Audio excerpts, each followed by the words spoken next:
안녕하세요. 오늘은 소변 실금, 요실금에 관해서 응급처치는 어떻게 해야 하고 또 치료를 어떻게 해야 하는지 여기에 대해서 설명을 드리도록 하겠습니다. 자, 프린트 내용을 보시면은요, 소변 실금 이해, 잦은 소변 이외의 별다른 증상이 없다. 이렇게 말씀드렸습니다. 원인은 스트레스 혹은 노화로 인한 방광 혈순환 불량이고 괄약근 위약이 원인이다. 이렇게 되어 있습니다. 대부분이 요실금 환자분들이요, 잔뇨감을 호소하는 경우가 많이 있는데 요실금 자체만으로는 잔뇨감이 생기질 않습니다. 이 잔뇨감이 있다는 것은 다른 원인으로 인한 것입니다. 자, 한번 볼까요? 지금 여기서 보시면은 괄약근 위약이 원인이다. 이건 여러분 너무나 잘 아시겠죠?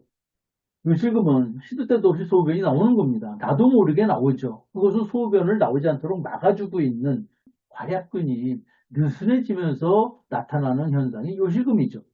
자, 그런데 이런 경우에 잔뇨감이 있겠습니까? 없습니다. 그럼 잔뇨감은 어느 때 생기느냐? 방광이 소변을 볼 때 완전히 수축하지 않았을 때. 그렇죠? 완전히 수축하지 않는다면은 그 안에 소변이 남아있겠죠. 이럴 때 잔뇨감을 느끼는 겁니다. 그러니까 잔뇨감을 느끼는 병증하고 소변 실금하고는 원인이 다릅니다. 소변 실금은 괄약근 문제, 잔뇨감은 방광의 문제입니다. 자, 그래서 진단을 볼까요?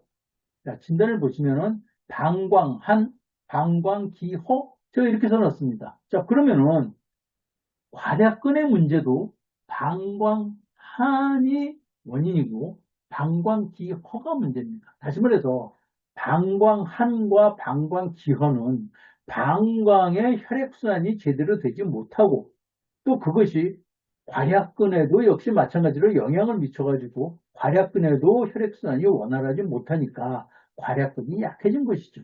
자, 이렇게 되면 소변 실금과 잔뇨감은 근본 원인은 하나죠. 그래서 이 두 가지가 같은 처방으로 치료가 가능합니다. 자, 여기서 방광에 관련된 병증이 구체적으로 어떠한 것들이 있는지 한번 살펴보고 다음으로 넘어가도록 하겠습니다. 자, 여기 보시면은요, 방광기허가 있습니다. 방광기허라는 것은 아까도 말씀드렸다시피 방광의 혈액순환이 안 돼가지고 방광의 기능이 약해진 겁니다. 자, 이럴 때에는 피가 충분히 가지를 못하니까 한증이죠. 한증입니다. 자, 증상은 잦은 소변, 소변, 실금, 잔뇨감, 이것이 세 가지가 같이 옵니다. 그 이외에 특별한 증상은 없습니다. 그래서 이런 경우는 오룡산이나 인진 오룡산을 씁니다. 자, 오룡산에 관련된 설명은요, 이 밑에서 다시 한번 또 나오니까 그때 설명드리기로 하고, 그 다음에 방광염이 있습니다. 위에 것이 한증이라면 이거는 습열증이죠. 방광 안에 염증이 생긴 겁니다. 그것이 세균성이든 아니든 어쨌든 방광 내에 염증이 생긴 겁니다. 이런 경우에 위에 방광기허의 증상에 더해서 탕뇨, 각취뇨, 배뇨통, 요통, 하복부통, 혈뇨 이런 증상들이 추가가 됩니다. 특히 여기서요, 하복부통은 소변이 꽉 찼을 때, 그럴 때 더 심하게 느끼는 거죠. 그리고 탕뇨나 악취뇨는 단백질이 소변과 함께 나오면서 냄새가 나는 경우입니다. 이것이 이제 방광염, 습열로 볼 수가 있고요. 또 하나는 이제 위에 방광기허나 방광염에 의한 증상이 나타나면서 발열, 오한, 혹은 구토나 두통이 올 때, 이럴 때는 신우신열, 신장의 문제로 볼 수가 있습니다. 물론 이것도 습열입니다. 이거는 방광의 문제가 아니고 신장의 문제로 봐요. 그래서 우리가 많은 분들이 소변에 문제가 있으면서 약간의 뭐 오한 발열이 있다? 이럴 경우에 방광염입니다. 스스로 이렇게 진단 내리는 경우가 있는데 그것이 아니고 그런 경우에는 신우신장입니다.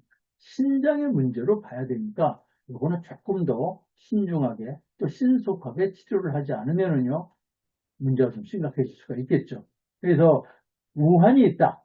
만약에 환자가 우환이 있었다라고 얘기하면은 그때는 팔정산을 써서 빨리 그 신장의 염증을 가라앉혀야만 합니다.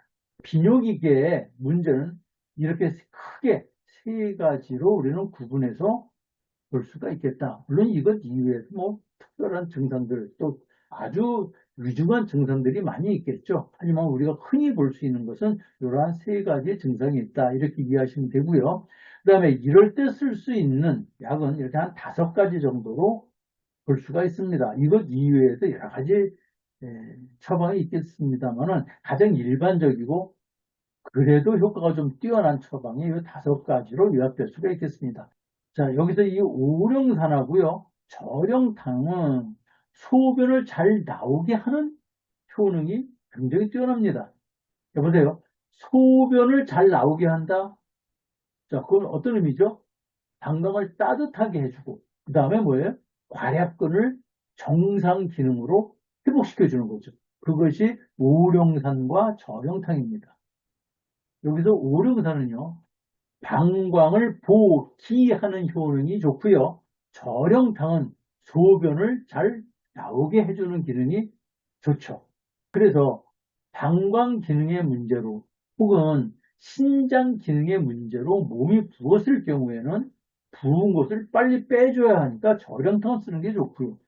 요실금과 같이 소변 자체의 문제일 경우에는 오령산이 효과가 더 좋을 수 있습니다. 이 2가지를 구분해서 쓰시면 좋겠고요.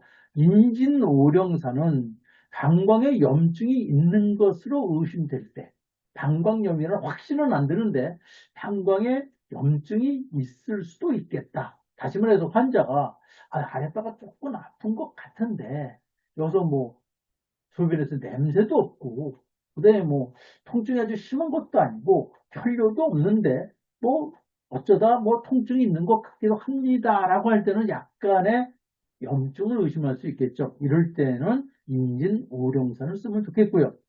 여기 오림산은 요거는 좀 더 심각한 염증이죠.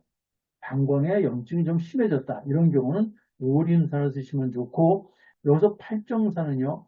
방광이나 신장에 염증이 좀 심해서 몸에 열이 날 때, 그럴 때 팔정산을 쓰시면 되겠습니다.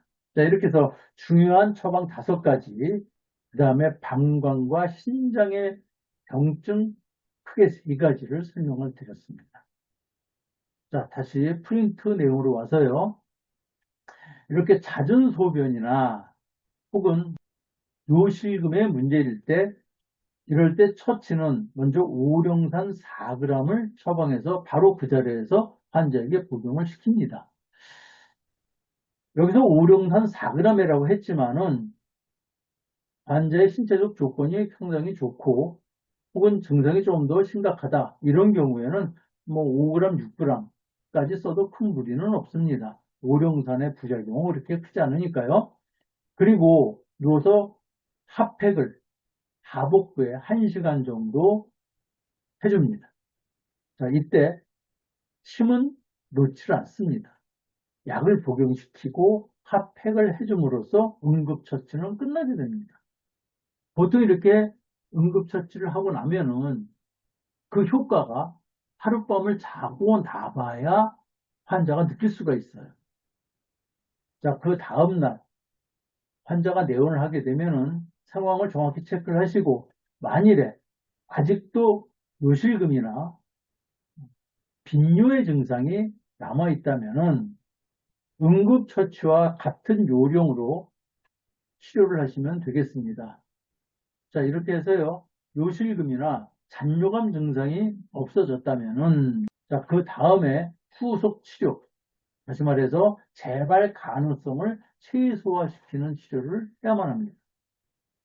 자, 이럴 때는 오령산 3g에 육개와 감초를 각 1g씩 더해서 열을 해서 20일 정도 하루 3번 식후에 복용하도록 처방을 하시면 되겠습니다. 자, 여기서 육개는요, 육개는 하복부를 따뜻하게 해주죠. 그러니까 방광의 혈액순환을 촉진시켜서 방광을 따뜻하게 해주는 것이 육개고요. 그 다음에 감초는 괄약근의 기능을 보다 강화시키기 위해서 넣어주는 거죠. 이거는요. 자, 이렇게 후속 처방을 하게 되면은 웬만해서는 재발이 안 되겠죠. 다만 노화로 이러한 증상이 온 환자에게는 상당히 기간이 지나면은 재발이 될 수도 있다는 것을 미리 얘기를 해 주어야만 할 겁니다. 자, 그리고 장기간 스트레스로 인해서 이러한 증상이 오는 환자들도 역시 마찬가지죠. 그 스트레스가 완전히 해소가 되고 그 다음에 정상적인 생활로 돌아가면은 재발은 잘 안 될 겁니다만은 지속적으로 이런 스트레스를 받고 있다면은 이 증상이 재발될 수도 있다. 이런 말을 꼭 해주시는 것이 좋을 겁니다. 자, 이렇게 오늘의 영상에서는 요실금과 잔뇨감에 대해서 응급처치 그리고 후속 치료에 대해서 설명을 드렸습니다. 감사합니다.